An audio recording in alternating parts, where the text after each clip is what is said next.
gaan vanoggend dan ook afskop vir hierdie 4 Sondae van die vakansie met 'n vakansiereeks waar ons nog steeds gaan praat oor die liefde, maar wat ons gaan noem kompas, koers op die uitnemender weg. Nou as ek sê uitnemender weg, dan lei dit by almal van julle klaar 'n klokkie, want ons praat al die heel jaar oor known by his love, die kerk. Jesus het gesê, deur julle liefde vir mekaar gaan die wêreld weet, julle is my disippels. Paulus het ook geskryf en hy het gesê, daar in 1 Korintiërs 12 praat hy met die 1 Korintiërs, in 1 Korintiërs 12 praat hy met die Korintiërs, dan hulle was baie op daai stadium, as ek dit so kan stel, opgetrek met die gawes, en dan sê Paulus, die gawes is goed, dis baie goed. Hy sê, maar kom ek wys julle nog 'n uitnemender weg. En dan begin hy te praat oor die liefde. En dan op 'n stadium in 1 Korintiërs 13 in daai gedig, dan begin hy te sê die liefde is geduldig, die liefde is vriendelik, die liefde is lankmoedig, die liefde hou nie boek van die kwaad nie. En dan beskryf hy die liefde en hy sê dit is die uitnemender weg, want waar die liefde werk, daar's lewe. Enige plek waar liefde werk, daar verander gesindhede. Daar verander omstandighede, daar kom hoop, daar kom lewe, daar kom connection tussen mense, daar verruil onvergewensgesindheid die plek vir vergifnis, daar ruil haat die plek vir liefde. En dis hoekom Paulus dan sê, dis die uitnemender weg, want God se liefde bring altyd lewe, en daarom sê hy, jy kan al hierdie ander goeders doen, jy kan selfs jou liggaam gee om verbrand te word as 'n offer, as dit sonder liefde is, beteken dit niks nie. Nou as ons vanoggend praat oor 'n kompas, niemand van ons gebruik nou eintlik meer 'n kompas, regtig nie. Ek onthou nogal vanoggend, toe ons nou daar nog in die Oos-Kaap was, in Kabega, en gebid het oor Mosselbaai, toe kom een van die vennote wat nou hier aanbid, wat 2 maande voor ons getrek het, hiernatoe, en nie geweet het hulle gaan trek nie, kom gee toe nogal vir ons 'n kompas, maar die kompas is beautiful, hy staan daar op een van ons kaste, maar hy het nie 'n naald nie. En sy sê toe net, die Here sê ek moet hierdie vir julle gee, en sy stem is die naald. Hy sal vir julle wys, wat is die pad? So, die Here het 'n sin vir humor, toe kort daarna te trek, hulle ook Mosselbaai, toe sy sing hier op die verhoog. Sy dans altyd so lekker, so julle sal weet nou van wie ek praat. Maar niemand van ons gebruik eintlik meer 'n kompas nie, maar ons almal gebruik Google Maps, en ons almal gebruik GPS, en ek loof so die Here vir dit, want ek het geen rigting nie. Ansel het altyd vir my gesê, nou ek weet ons mans is so, jy wil weet waartoe jy ry, jy wil nie verdwaal nie, jy wil nie dat jou vrou jou vertel nie. Nou ek het vroeg in ons huwelik, toe maak ek vrede daarmee, dat Ansel vir my moet vertel hoe om te ry, want ek het regtig geen rigting nie. As ek eers die pad ken, dan is ek fine, maar moenie ook vir my nou vra waar is noord nie. Want ek gaan kyk waar is die son, en dan moet ek nou eers dink, o ja, hy het mos nou daar oos opgekom, so, maar dan sal ek vir jou nog noord nog steeds verkeerd wys. So, dank die Here vir GPS, daai tannie wat so met jou praat. Ansel het ook altyd vir my gesê, Nagel, as jy nou ry sonder 'n GPS, en jy kom by 'n plek en jy voel die rigting is regs, draai net links, dit gaan dan reg wees. Draai net teenoorgestel wat jy voel.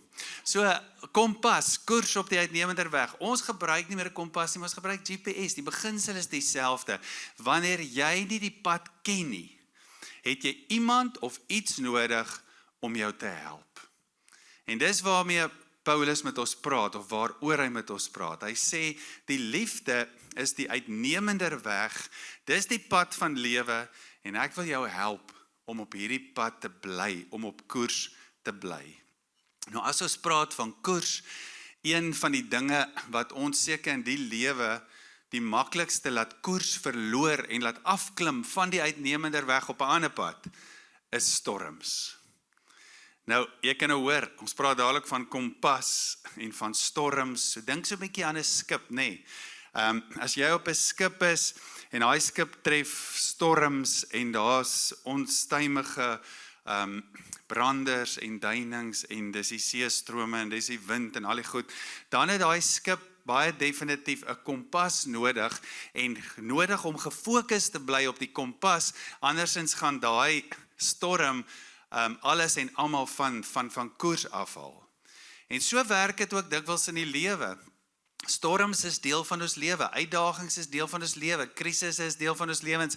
Almal van julle sal vanoggend ten minste een storie kan kom vertel van 'n groot storm of 'n krisis wat jou lewe getref het. Dis deel van ons uitdagings, ons weet, ek wil nou nie vanoggend daar gaan nie, maar God het alles geskep, daar was 'n sondeval, gebrokenheid het in die wêreld ingekom, hy het sy seun self gestuur vir dit, hy het die wêreld, die boosheid in dit kom oorwin, en ons weet waarheen is God met ons op pad, na nuwe hemel, nuwe aarde, nuwe skepping toe, volle heerlikheid, maar ons is nou nog hier by 'n plek, en 'n geleentheid, iemand het dit so in die week so mooi gesê, Jesus het reeds gekom en die dood oorwin, maar die dood is nog nie finaal vernietig nie. Hebreërs sê vir ons, dis ons laaste vyand. So dis vir ons 'n goeie aanduiding, ook om te weet, dat pyn, lyding, gebrokenheid, alles wat saam met dit gaan, is oorwin, maar dis nog nie heeltemal finaal vernietig nie. Dit gebeur wanneer Jesus terugkom, en wanneer hy dan sy volle heerlikheid saam met hom bring. So vandag wil ons sê, wat gebeur met jou, wanneer daar storms in jou lewe is? Wie bepaal die koers van jou lewe? Wat bepaal die koers van jou lewe? As nog 'n vraag wat ek saam met dit wil vra, en hierdie is 'n baie belangrike vraag, wat hy gaan ons vanoggend geweldig help. As storms my lewe tref, wat is my default setting? Waartoe default ek dadelik? As ek nou hier uitstap, en mag dit vanoggend nie so wees nie, maar as ek vanoggend hier uitstap en 'n krisis tref my lewe, ons weet party storms gebeur so in 'n oomblik en dit verander alles. Party storms kom oor 'n lang tyd, jy sien die storm daar aankom en jy weet hy kom. Party storms is van korte duur en dan dank jy tog is verby. Ander storms hou vir lank aan en is juis vir daai storms wat ons koers nodig het, wat ons 'n kompas nodig het. Maar as 'n storm jou pad langs kom, en onthou, ons leer, ons groei, ons verander. Jesus het gesê, gaan maak disippels, leer hulle, ons raak volwasse. Dis waar Paulus ook skryf vir die Korintiërs gemeente, is om volwasse te raak, soos almal groei. Maar wat is jou default setting, wanneer die storms na jou toe aankom? Ek dink die meeste van ons het begin by 'n default setting van Here, terwyl ons nog geestelik onvolwasse was. Hoekom? Hoekom hierdie storm? Hoekom ek? Here, waar is U? Hoekom doen U nie iets nie? Here, is dit hoe U liefde lyk? Was ons almal nie al daar gewees nie? Here, waar is U in hierdie? Nou, as jy daar was, ons almal was al daar, die psalmdigters was ook daar. Die psalmdigters gaan lees die psalms, hulle gaan met hulle diepste wrogginge na God toe en hulle praat daaroor, maar daar's een groot verskil in die psalmdigters, veral as ons na iemand kyk soos Dawid. Hierdie mense het hierdie gevoelens, hierdie emosies voor God gebring, maar dan weer koers gevind deur dit hoe God hulle gehelp het. So hier is die gevaar, dikwels die storms en die vrae en alles wat saam met dit kom, kan ons by 'n plek bring waar dit ons kompas raak. Waar dit die rigtinggewer vir jou lewe begin raak en jy begin koers kies op grond van hierdie storm. En nou praat Paulus met ons, hy sê nee, die uitnemender weg, daar's 'n uitnemender weg, daar's 'n spesifieke weg waarop ons moet wandel. Nou ons gaan vanoggend dan ook kyk na Paulus se lewe, nee, as ons na Paulus se lewe kyk, dan sien ons dis 'n man wat na sy wedergeboorte, sy bekering, 'n man van impak was. Hy het geweldig impak gehad. Hy was 'n man wat die heerlikheid, die gewig van God se heerlikheid op sy lewe gedra het ten spyte van storms. Ten spyte van swaar en moeilike tye. En dan wil hy amper na Paulus kyk en sê, Paulus, maar hoe het jy dit reg gekry? Nou daar's baie pertinente goed wat Paulus sê, om ons te help om storms te trotseer, maar ook om ons default setting in storms so bietjie te kan verander. So ek wil vanoggend dit vir jou lees, dis aan die begin van die 2 Korintiërs brief, maar voor ons daar gaan, net gou vir jou so bietjie agtergrond, die agtergrond is altyd lekker, oor waar skryf Paulus hierdie brief? Onthou nou, hy het nou die eerste brief geskryf, en in daai tyd het Paulus baie spanning met die Korintiërs gemeente, want die gemeente is van die pad af. Ons het dit al alles genoem in die vorige reeks. Daar's verdeeldheid, daar's partyskap, daar's morele goed. Die een wil die beter gawe hê as die ander een, daar's 'n vergelyking ensovoorts. 1 Korintiërs 13 praat hy met hulle oor die liefde en dan op 'n stadium verwerp hulle Paulus as apostel en die Korintiërs sê vir ons dat Paulus het op 'n stadium 'n besoek aan hulle afgelê en dit was 'n droewige besoek. Dit was 'n pynlike besoek. Nou ons het sommer so in ons Meiburg familie al die jare, ek weet nie waar dit ontstaan nie, maar as iets nou regtig sleg is, dan sê ons dis droewig. So as iets nou regtig droewig is in Afrikaans, is dis droewig, dis pynlik. En dis waar Paulus is in sy verhouding met die Korintiërs. Ook op 'n stadium verwys dit na die brief wat Paulus dan vir hulle skryf en dis gevlad met trane. Ons verwys na dit as 'n tranebrief. So dis waar Paulus met die Korintiërs gemeente is. Boop dit het Paulus klomp ontberings beleef in Asië. Ons lees daarvan. Hy het skipbreek gelei, hy was honger, hy was in gevangenis gewees. Daar het 'n klomp goed met Paulus gebeur, hy is vervolg. Op 'n stadium sê hy dat hy is oortuig dat hulle die doodsvonnis gekry. So hy was op 'n stadium oortuig dat hy en sy manne nou gaan sterf. So Paulus beleef al hierdie intense storms, maar hy bly op die uitnemender weg. So as jy so 'n bietjie in Paulus se lewe begin indelf, dan wil jy sê, Paulus, maar hoe het jy dit reg gekry? Wie en wat het vir jou koers gegee in jou lewe? Wat is dit wat vir jou koers gegee het? Wie of wat was jou kompas? Wat het jou gehou op hierdie uitnemender weg? Nou vanoggend wil ek dit saam met jou lees. Ek wil net dit ook sê. So as 'n ou nou die begin van die 2 Korintiërs brief lees, dan is dit nou na al daai groot dinge in Paulus se lewe. So ou kan maklik terugstaan en sê, okay Paulus, ons hoor jou.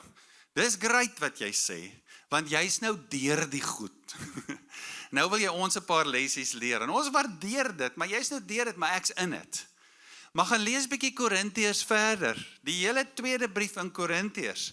Daar beleef Paulus nog steeds storms. Hy sê ons word in alles verdruk. Een van die Engelse vertalings sê dit so mooi. Ek wou eintlik nou dit tussen die twee dienste gaan kyk, het ek nou weer vergeet. Dink is 2 Korintiërs 4 wat sê we are hard pressed on every side but we are not crushed down. Ons is rade, hoe sê hy? Ons is sonder raad, maar ons is nie radeloos nie. So hy verduidelik hierdie verdrukking. Hy sê dis taaf, dis moeilik. So Paulus se verdrukking en lydinge goed gaan nog aan wanneer hy dan nou hierdie brief skryf. Maar hoor gou begin hy hom. Die eerste sin waarmee Paulus begin is 'n sin van lofprysing. Paulus, dit maak nie lekker sin nie. Verdrukking, lyding, maar lofprysing. Dit maak nie sin nie. Hoe kry jy dit reg, Paulus? So sy eerste woorde is 'n stuk lofprysing en die lofprysing is nie omdat die goed verby is nie. Dis nie die afwesigheid van storms of probleme nie, maar dis die teenwoordigheid van iets baie spesifiek. En ek wil vanoggend gou vir jou hierdie paar 5 verse lees. Hy sê vanaf vers 3, lofwaardig, lofwaardig is die God en Vader van ons Here Jesus Christus. Dis amper asof Paulus op aandag staan. Lofwaardig is hy. Die Vader van barmhartigheid en die God van alle bemoediging. Hy bemoedig ons in al ons verdrukkings, sodat ons hulle wat in allerhande verdrukkings verkeer kan bemoediging met die bemoediging waarmee ons self deur God bemoedig word. Want net soos Christus se lyding oorvloedig oor ons kom, so is ook ons bemoediging oorvloediglik deur Christus. As ons dan verdruk word, hoor hoe ver vat hy hom? Dis hoe Paulus goed sien. Hy sê as ons dan verdruk word, is dit ter wille van julle bemoediging en redding. As ons bemoedig word, is dit ter wille van julle bemoediging, wat tot uitdrukking kom deurdat julle met volharding dieselfde lyding verduur as wat ons deurmaak. Ons hoop vir julle is seker, omdat ons weet dat soos julle deel het aan die lyding, julle ook so sal deel hê aan die bemoediging. Eerste ding, Paulus, 'n lofgesang, 'n lofgebed, ten spyte van verdrukking, ten spyte van lyding, maar hoor wat sê hy? Hy beskryf God so goed, hy praat van die Vader van barmhartigheid en die God van alle bemoediging. Die Vader van barmhartigheid, compassion, en die God van bemoediging, encouragement. Hy bemoedig ons in al ons verdrukkings. En hier sien ons dat, dis is daai, was hy, daar's hy. Dis daai aha oomblik. Hier sien ons, Paulus ken en weet iets van God, wat hom so oortuigend maak oor lyding en verdrukking, dat hy hierdie kan skryf. En dat hy heel anders daarna kyk, as wat die gewone ou daarna sal kyk. Nou hoor gaan die woorde wat Paulus gebruik. Hy sê eerstens, hy is die Vader van barmhartigheid. Hy is die Vader van compassion. Nou die Griekse woord, het ek nie vir julle op die skerm gesit, ek gaan hom ook nie probeer uitspreek, want hy is te moeilik. Maar die Griekse woord verwys hierso na 'n tipe compassion wat jy voel binne in jou gut, jou ingewande beweeg. Dis waarna die Griekse woord hier verwys. Die diepste medelee, nie net 'n intellektuele barmhartigheid, ja, dis moeilik, nee, dis 'n saamvoel, en dit verwys ook na wat God hier voel, en dis wat Paulus hier sê, ek weet dit, hier's klaar die eerste ding, wat my op hierdie uitnemender weghou, is dat ek het 'n God, wat met my compassion het. Die tweede ding, die bemoediging. In die Grieks verwys dit na paraklesis, die Godvader van bemoediging, waarvan ons parakleet of parakletos kry vir die Heilige Gees, wat beteken, dis iemand wat langs jou staan. Dis iemand wat jou versterk. Dis iemand wat jou ondersteun. Dis iemand wat vir jou 'n krag gee, wat jy eintlik nie kan verklaar nie. Handelinge 1 vers 8, julle sal krag ontvang wanneer die Heilige Gees oor jou kom. Where does it come from? Van God af. 'n krag wat jy nie intellektueel kan verduidelik nie. Maar is die krag van God. En dis wat Paulus hier sê. Hy sê, daar's 'n God wat langs jou staan, wat compassion met jou het, wat vir jou 'n krag wil gee, wat net hy kan gee, wat jou op hierdie uitnemender weg hou. En Paulus se lewe is geanker in dit. Hoor gou sê hy daar vers 9, hy sê, trouwens, wat ons self betref, het ons al as ware die doodsvonnis oor ons ontvang. So daar's verskillende sieninge daaroor, maar die meeste teoloë sê, dit was nie 'n werklike doodsvonnis nie, in hierdie geval nie, dit was, hy beleef, ons het eintlik klaar beleef, dis tickets, dis verby. Maar dit was, hierdie goed was, sodat ons nie op onsself vertrou nie, maar op God, wat die dooies opwek. Dis wat Paulus sê, dis hoe groot God se krag is, wat ek en jy moet besef, wat hy ook hoor, dieselfde God is ook van Paulus, is ook die God van my en jou. Sy krag is so groot, die een wat langs jou kom staan, wat jou ondersteun, wat sy arm om jou sit, dat hy selfs die dood oorwin het, hy kan selfs dooies opwek, daar's niks te dood vir God om dit lewendig te maak nie.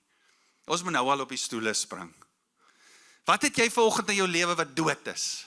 Wat het jy in jou lewe wat tickets is, wat verby is? Dis te gedaan, jy wil nie eens meer daar gaan in jou kop nie.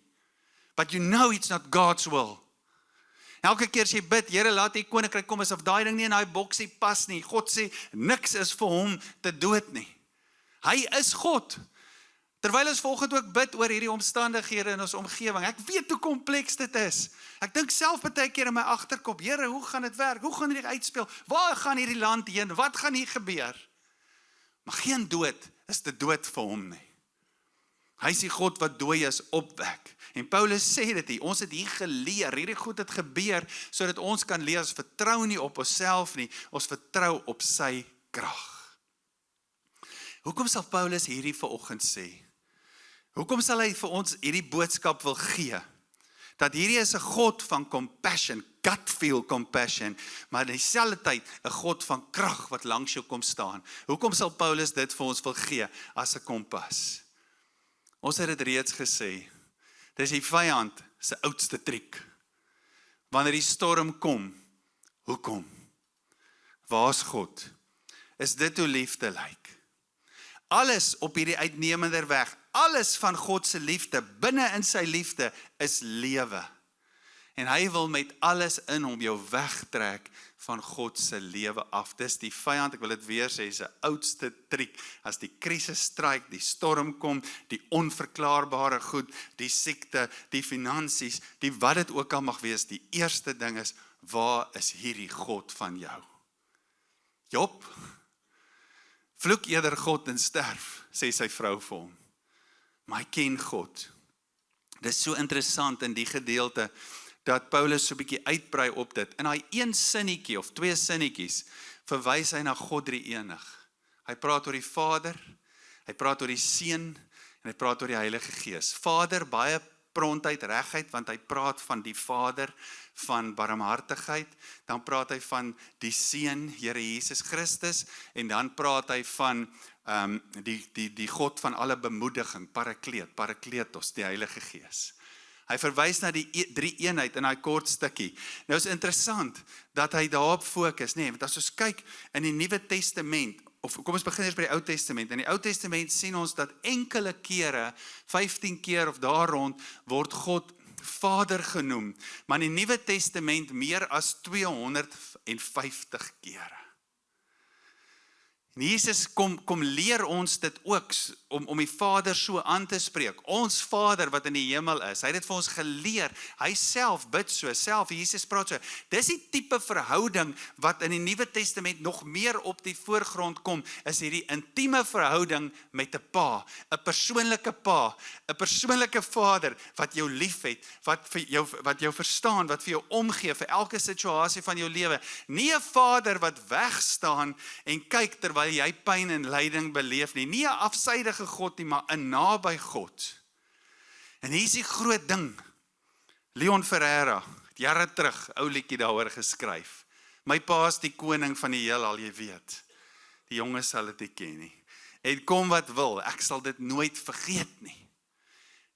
Hier is die goeie nuus. Hierdie Vader, hierdie persoonlike Vader, hy is nie net 'n Vader nie, hy's God.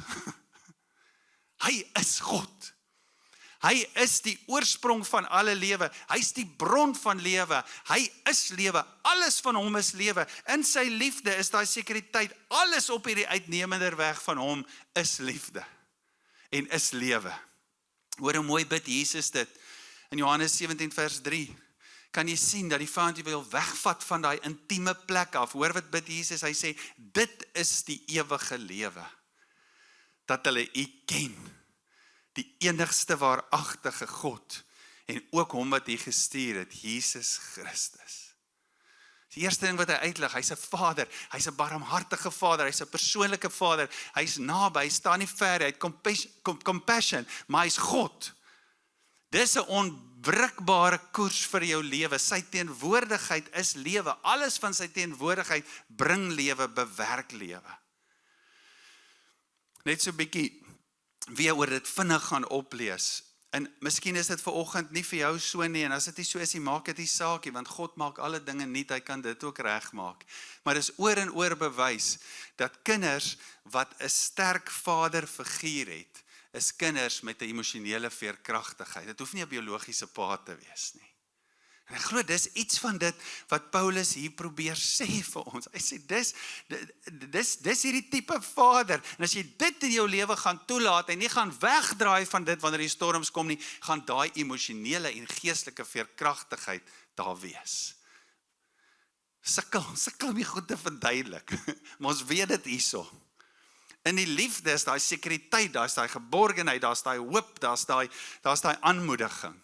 Liefde maak dinge anders. Ek sê altyd op troues, as jy, ek onthou, kom ek gebruik onsself as 'n voorbeeld, ek onthou vir my en Ansel, ons het maar, jy weet, daar was ook maar uitdagings en so aan, toe ons min gehad, veral van my kant af, toe ons begin het, maar het jy al gesien, twee verliefde paartjies, of 'n verliefde paartjie, twee mense, hulle het niks, hulle kar val uit mekaar, hulle het nie geld nie, dis moeilik, maar hulle het hoop vir die lewe. Dis wat liefde doen. En dis amper so iets van dit, net op 'n baie groter skaal, met die liefde van die Vader, daarom wil die vyand jou so graag van dit af wegtrek. Dan praat hy van die Seun, Here Jesus Christus. Wie is Jesus? Wie was Jesus? Hy het vlees geword, God het vlees geword, hy het vir ons kom wys, hoe lyk die Vader? Hoe was Jesus gewees terwyl hy op aarde was? Terwyl mense hom geaanskou het, wat het hulle gesien? Hulle het 'n God van barmhartigheid gesien. Daar was nog nooit so God nie, veral nie in die Romeinse wêreld nie. Ons sien 'n paar keer in die skrif, hoe die skrif vir ons sê, Jesus het innig jammer gevoel vir mense. Nie 'n high shame, sies tog, dis moeilik, en cheers nie. Nee, 'n innige jammer, daai moeilike Griekse woord, 'n gut feel. Hoor gou 'n paar voorbeelde, 'n melaatse kom na Jesus toe, Markus 1, en terwyl hy neerkniel, smeek hy hom en sê, as u wil, kan u my rein maak. Jesus het hom innig jammer gekry. He had compassion on him, ingewande beroering. Sy hand uitgesteek, hom aangeraak en hom gesê, ek wil word rein. By die vermeerdering van die brode en die visies, toe Jesus uitklim, het hy die groot skare gesien en hulle innig jammer gekry, omdat hulle so skape sonder 'n herder was. Hy het begin om hulle uitvoerig te onderrig. Innig jammer gekry. Die gut, ingewande, het beweeg. Jesus wys vir ons hoe lyk die Vader. Die storie van die verlore seun, Lukas 15, hy het toe opgestaan en na sy vader gegaan. Hy was nog ver, toe het sy vader hom al gesien. Hy het hom innig jammer gekry, na hom toe gehardloop, om hom hels en hom gesoen. Dis wat Jesus kom doen het. Hy het ons kom wys. Hy is 'n God wat lief het, wat help. Hoor gou, hoe voor die hand liggend is hierdie, maar hoe kan ons dit mis? Hy is 'n God wat lief het, wat kom help. Dis die kern van ons evangelie. Want so lief het God die wêreld gehad, dat hy sy seun gestuur het. Hy het gestuur, hy het kom help, hy het kom verander. Sy koms het juis verander, dat lyding en swaar kry en storms nie die finale sê oor ons lewens hê nie, anders sou dit ons finale sê gewees het. Alles wat gepaard gegaan het met die sonde en die dood, sonder afgesny van Christus, sonder Christus. Die Heilige Gees, die God van bemoediging. Hoor wat sê Jesus oor die Heilige Gees, ons ken dit baie goed. Hy sê, wanneer die Parakleet kom, wat ek van die Vader af na julle stuur, die Gees van die waarheid wat van die Vader uitgaan, sal hy oor my getuig. Die Parakleet, die helper. Hy is die voortgesette hulp, barmhartigheid, krag van God. Julle sal krag ontvang. En dan skryf Paulus, ook in 2 Korintiërs 12. Ons ken almal die storie van Paulus, ons weet nie wat dit was nie, ons spekuleer maar net, die doring in die vlees. 2 Korintiërs 12, vra om die doring weg te vat, maar hy het vir my gesê, my genade is vir jou genoeg, want my krag word in swakheid volbring. Daarom sal ek my baie liewer op my swakhede beroem, sodat Christus se krag my kan beskik. Terwille van Christus verheug ek my in swakhede, beledigings, ontberings, vervolgings, benoudhede, want wanneer ek swak is, juis dan is ek sterk. Nou ons moet net hierdie mooi reg omkry. Ek onthou toe ek net begin worship lei het, toe sing ons 'n song wat oor hierdie gaan. En ek onthou so op die einde van die song is ek so opgewonde en ek skree dit so uit. Ek sê ja, en wanneer ons sterk is, dan is ons swak. Sê ek, oeps, jammer julle, dis verkeerd om. Wanneer ons swak is ons sterk. So dis die regte manier. Want wanneer ek swak is, dan is ek juis sterk.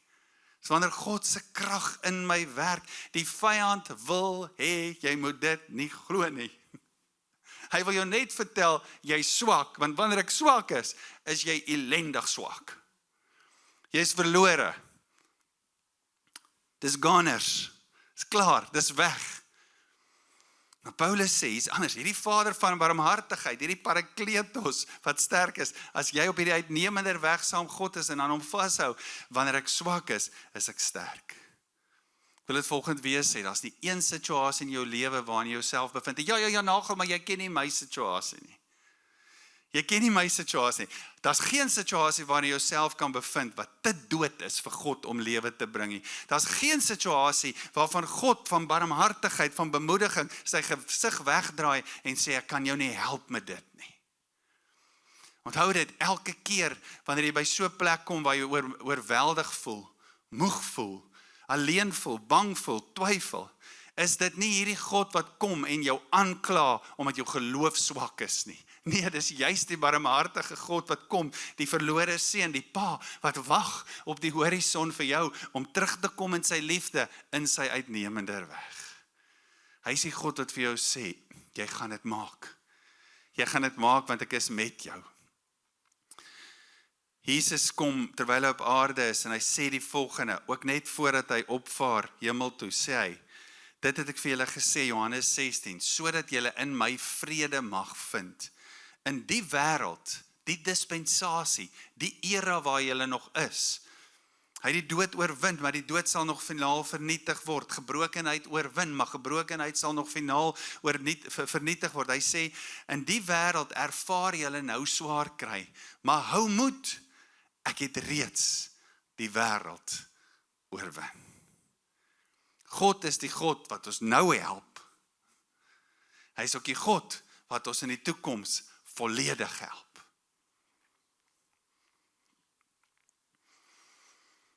Ek is so bewus vanoggend van mense wat sê, maar ek het opgegee. Ek het opgegee. Want ek het al baie probeer. Ek het al baie oor gebid. Daar sê jy dit self. Ek het opgegee. So ek het weggestaan op 'n sekere manier, nie volledig nie, maar op 'n manier het ek weggestaan oor daai ding van my lewe, van hierdie God van barmhartigheid. Ek het weggestaan van die parakletos, die krag, die sterkte, die bemoediging. Vanoggend se woord nooi ons om God se karakter van barmhartigheid en God se karakter van sterkte, van bemoediging, die default setting van jou lewe te maak. Soveel mense leef met 'n ander default setting as dit by storms en moeilikheid en probleme kom. En soms is jou default, jy's default. Jy's die fout. Maar God roep jou en sê, ek nooi jou om my te vertrou. Kom stel die kompas van jou lewe op die onwrikbare krag van my liefde. En dis nie 'n koers, dis nie 'n kompas wat sê ek ontken die probleme nie. Nee, dis 'n kompas wat sê ek erken God se teenwoordigheid, sy karakter, sy barmhartigheid, sy compassion, sy liefde. Dit wat gebeur, ek erken Paulus, ek sê ja, ek sien die uitnemender weg. Ek erken die krag en die lewe wat daar op die uitnemender weg is teenoor 'n ander weg en ek kies hierdie weg. Laaste skrifgedeelte. So 5 verse, dis waar Paulus vir ons bid in Efesiërs. Hy het dan maar 'n geweldige openbaring gehad van die evangelie. Hy bid vir ons, dan sê hy, ek bid dat hy, dis God, vir julle na die rykdom van sy heerlikheid dit sal skenk, dubbelpunt, om deur sy gees met krag na die innerlike mens versterk te word. Dis 'n uitnodiging. Dis 'n uitnodiging om te sê, Here, ek lê al die ander goed, die maars, bid, maar wat van dit? Al die vraagtekens, ek lê alles neer. En ek sê, Here, hier's ek, om deur u gees innerlik versterk te word, sodat Christus deur die geloof in julle harte mag woon, terwyl julle in die liefde gewortel en gegrond is. Dis sulke mooi Afrikaans. In sy liefde gewortel, gegrond, geanker, is vas. Hoekom? Sodat julle volledig in staat mag wees om saam met al die heiliges tot die besef te kom van die breedte en die lengte en die hoogte en die diepte, ja, om die liefde van Christus te leer ken, wat alle verstand te bowe gaan. Weer hoekom? Sodat julle gevul kan word met al die volheid van God. Net daai is hoog en groot, maar dis iets wat God doen. Hoekom? Ek bid dat julle geanker, gewortel sal wees in hierdie liefde, dat julle oop sal wees vir die Heilige Gees, groter en meer as die vraagtekens en die maars en die bad. Want dan gaan daar iets gebeur. Julle gaan gevul word met die volheid van God. Die prentjie, die pad gaan ook begin lyk soos wat God daaroor dink. Hoor hoe mooi sê hy dan, hy sê aan hom wat deur sy krag wat in ons werk die mag het om oneindig meer te doen as alles wat ons bid of dink. Daar kan jy insit, bid, dink, droom, vra, wat ook al. Aan hom kom toe die heerlikheid in die kerk en in Christus Jesus deur alle geslagte heen vir ewig en ewig. Amen. Volgende is terwyl ons praat oor liefde hierdie jaar. Hoe kan ons praat oor compassion, compassion, wys, ons gaan daarby kom, en dis wat Paulus ook sê, hy sê, hierdie dinge het ook in my lewe gebeur, sodat ek dit weer vir ander kan bewys. Maar as ons hierdie jaar praat oor known by his love, is dit so belangrik dat ons gewortel, gegrond sal wees in sy liefde, default setting. Ek wil jou vra om jou oë saam met my net te sluit.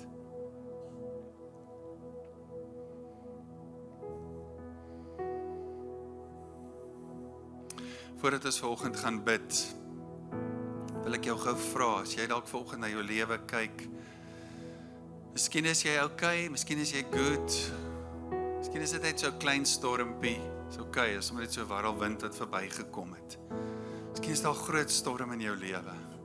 Maar hoe dit ook al sy en wat dit ook al is, selfs vir ons wat geen storms beleef nie, om net vanoggend te sê, Here, dankie vir u woord, dankie vir u gees, dankie dat jy my anker in die liefde, dankie dat jy hierdie die default setting van my lewe maak. Jesus het gesê, gaan dan heen, maak disippels, doop hulle, leer hulle. Dankie dat ons volgend kan leer uit die woord uit, want die woord is 'n tweesnydende swaard. Dit gaan daar in tussen murg en been. Dit bring daar lewe in die fynste, moeilikste, mees komplekse spasies.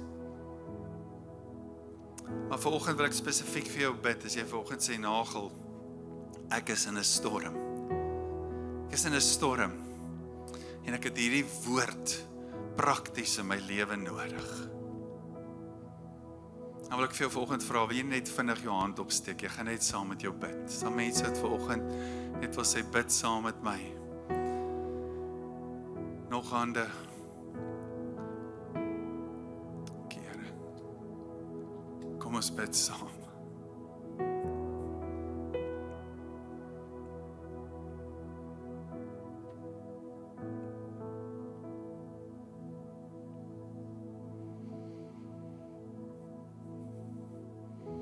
Vanoggend vroeg, toe dink ek aan hierdie woord, God van barmhartigheid. En ek dink aan die woorde, God van bemoediging, van krag, en ek dink vir 'n oomblik aan my eie kinders. En ek dink hoe ek oor my kinders voel. Ek dink wat ek vir hulle sal doen. Partykeer dink ek, hulle weet nie eers hoe ek oor hulle voel nie. As ek dink partykeer aan my kinders, ek sien hier kom 'n tawwe ding, dan wil ek hom al keer, maar ek weet ek kan hom nie altyd keer nie. As ek dink aan my kinders, ek dink sekere goed wat moontlik kan gebeur, dan weet ek sal my vuiste daar gaan afbeklei. En ek, vir 'n oomblik, terwyl ek aan dit dink ek aan daai skrif wat sê, julle wat aardse vaders is en weet om goed te doen aan julle kinders, hoeveel te meer julle hemelse Vader. En ek dink, Here, hoe voel u oor ons? God of compassion. God van barmhartigheid. En dan dink ek, daar is hierdie God wat staan deur sy woord en deur sy gees en sê, glo in my, ek bid deur die gees, bid vir jou, dat jy my sal glo, nie die leuns van die vyand nie.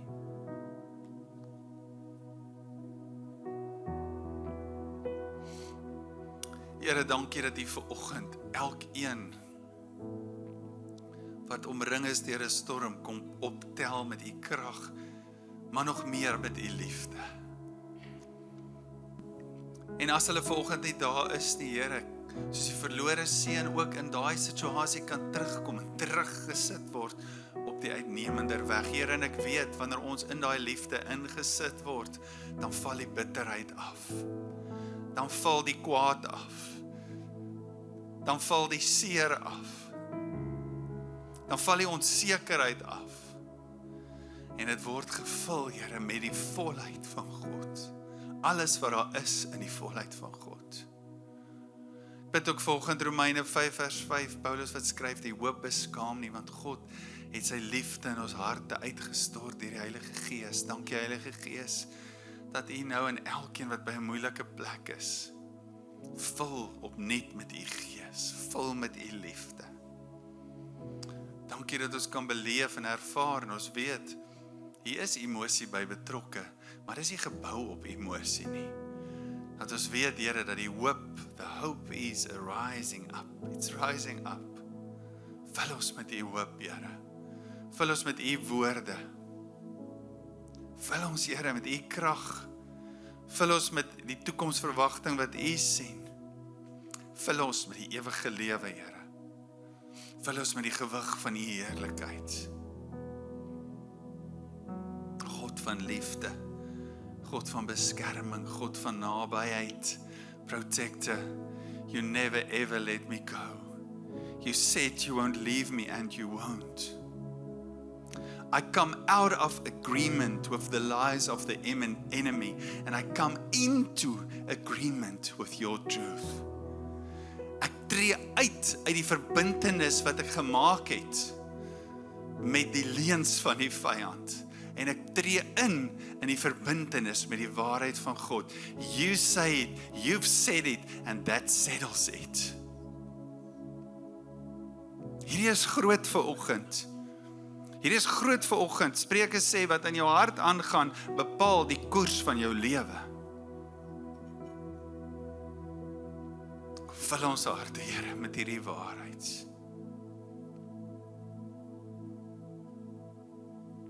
Daar waar jy sit, sê net dankie Gees van God, nie op my eie meriete of my eie prestasie of my eie vermoëns nie, maar op grond van die liefde en genade, dankie dat ek nou hierdie kan ontvang as die oortuiging